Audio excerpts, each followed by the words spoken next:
इंस्टाकेयर YouTube channel को subscribe करें और बेल आइकन पर क्लिक करें। मज़ीद वीडियोस देखने के लिए इंस्टाकेयर ऐप डाउनलोड करें। Assalamualaikum. I'm Dr. Anab Arif. I'm working as a skin and hair specialist in Arif Dental Complex from the last 2 years.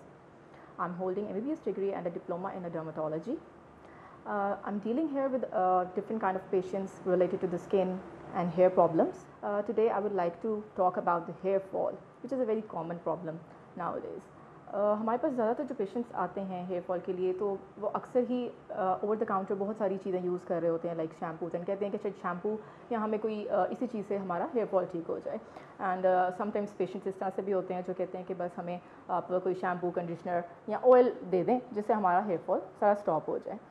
Basically hair fall की अगर बात करें तो उसमें बहुत सारे डिफरेंट कॉजेज़ होते हैं, ठीक है। तो पहले तो रूट कॉज का पता होना बहुत ज़रूरी है कि बेसिकली हेयर फॉल हो क्यों रहा है, ठीक है। अब उसमें भी डिफरेंट टाइप्स आती हैं। अब उसमें एक यहाँ तो बाल, जो मरीज़ का बाल है वो जड़ से निकल रहा है, वो ब्रेकेज हो रहा है उसका, या वो थिनिंग एक ओवरऑल हो रही है बालों की, ठीक है।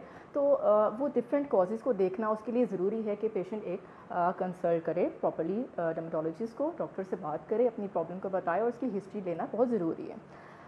कॉजेज़ की बात करते हैं, सबसे पहले उसमें अगर हम बात करें तो कॉजेज़ हेयर फॉल की कॉमन जो कॉजेज़ अगर हम मेन अगर थोड़ा सा उनको कैटेगराइज करें तो सबसे पहले इसमें आता है कि जी डाइट का अच्छा ना होना, उसमें कोई डेफिशिएंसी होना, for example vitamin D deficiency, magnesium deficiency, B12 की डेफिशिएंसी, या different kind of zinc and vitamins की डेफिशिएंसी की वजह से भी हेयर फॉल हो सकता है।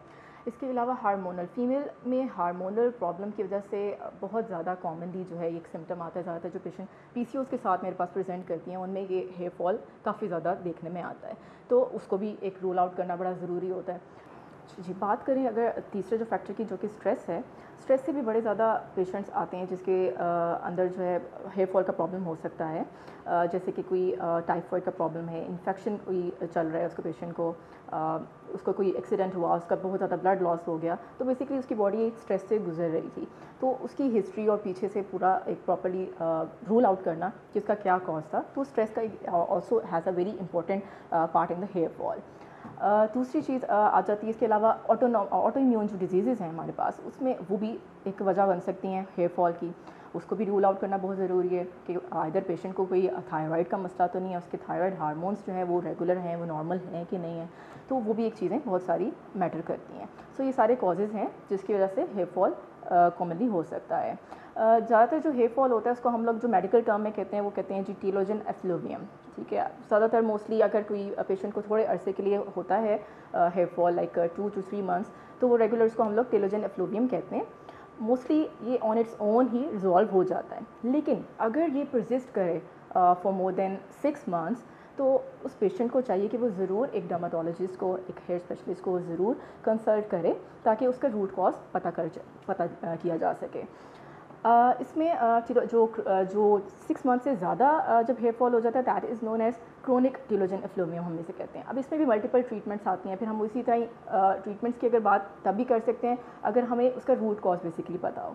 तो multiple treatments we have in our setup, हम मेडिकेशंस के थ्रू उसको ट्रीट कर सकते हैं। उसकी जो एक रूट कॉज था, हार्मोनल है या उसको थायराइड का प्रॉब्लम है, उस सबको सारी चीज़ें पीछे से ठीक करके ही उसके आगे अगर आप कोई ट्रीटमेंट करेंगे तो वो पेशेंट बेहतरी की तरफ आता है।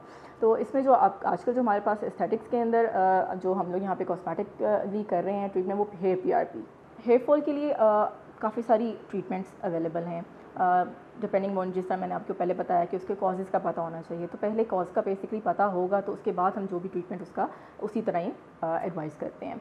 अगर इसमें बात करें हम हेयर PRP की, आजकल बड़ा कॉमनली बेसिकली क्वेश्चन होता है पेशेंट्स का कि हेयर PRP से हमारा जो है हेयर फॉल ठीक हो जाए या हो जाएगा या नहीं हो जाएगा, इस तरह की चीज़ें होती हैं। तो वो बेसिकली पेशेंट को प्रॉपर्ली काउंसिल करना पड़ता है कि आपकी हिस्ट्री प्रॉपर्ली बहुत मैटर करती है कि आइदर आपको कोई ऑटो इम्यून प्रॉब्लम चल रही है जिसकी वजह से हेयर फॉल है, या आपका एक एंड्रोजेनिक एलोपेशिया है। सो मल्टीपल बेसिकली, जिस तरह मैंने आपको बात की है कि कॉजेज़ उसके हो सकते हैं हेयर फॉल के। PRP बेसिकली है क्या? PRP पेशेंट का ही ब्लड लिया जाता है, उसको विड्रॉ करवाते हैं हम ब्लड को और उसको सेंट्रीफ्यूज करते हैं, उसमें से फिर प्लाज्मा जो रिच कंटेंट है, प्लेटलेट रिच प्लाज्मा, उसको एक्सट्रैक्ट किया जाता है आपके ही ब्लड के अंदर से। बेसिकली उसके अंदर बहुत सारे ग्रोथ फैक्टर्स होते हैं which basically boost up the hair growth. तो काफ़ी ज़्यादा पेशेंट्स के अंदर इसका फ़ायदेमंद होता है। कुछ लोगों में अक्सर इफ़ेक्ट्स उस तरह से नज़र नहीं आते, तो वो again that is basically according to the जो उसका रूट कॉज था, ठीक है। तो रूट कॉज के ऊपर बहुत ज़्यादा डिपेंड करता है कि उसका हेयर फॉल किस वजह से हो रहा था।